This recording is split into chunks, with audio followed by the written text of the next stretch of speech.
Certains chiens sont tout simplement magnifiques, mais la vérité, c'est que tous ne devraient pas vivre dans une maison ordinaire. Leur beauté cache parfois une puissance qui demande une expertise particulière.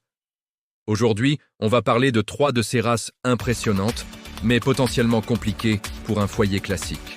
Si ce sujet vous intrigue déjà et que vous aimez les récits qui font réfléchir, je vous invite à vous abonner.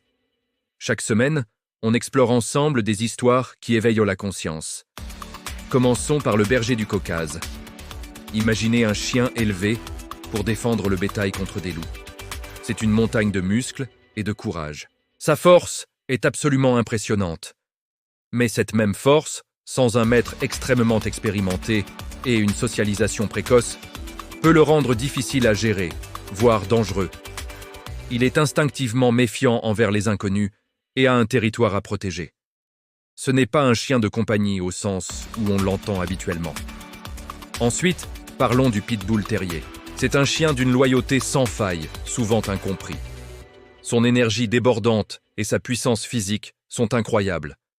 Mais cette énergie a besoin d'être canalisée par une discipline de fer et énormément d'exercice.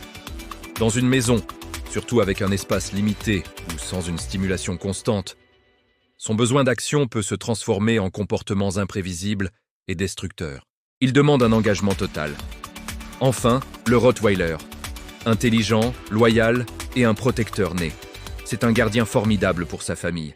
Cependant, cet instinct territorial très prononcé peut devenir un vrai défi dans un foyer, surtout s'il y a des enfants ou si vous recevez souvent des amis.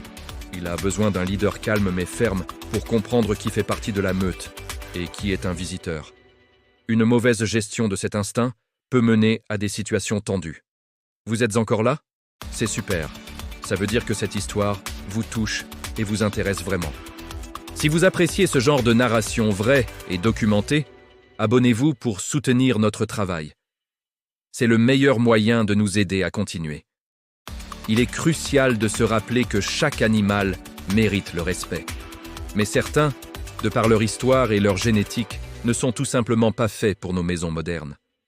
Un chien n'est jamais mauvais par nature. C'est notre responsabilité en tant qu'humains de comprendre les besoins spécifiques de chaque race. La vraie sagesse, ce n'est pas de posséder le chien le plus impressionnant, mais de choisir celui avec qui on peut construire une vie harmonieuse, pour lui comme pour nous. La vraie responsabilité, c'est de choisir avec son cœur, mais surtout avec sa tête. Si cette histoire vous a appris quelque chose d'utile ou vous a fait réfléchir, n'oubliez pas de vous abonner pour découvrir d'autres récits aussi profonds. Merci d'avoir regardé et à très bientôt.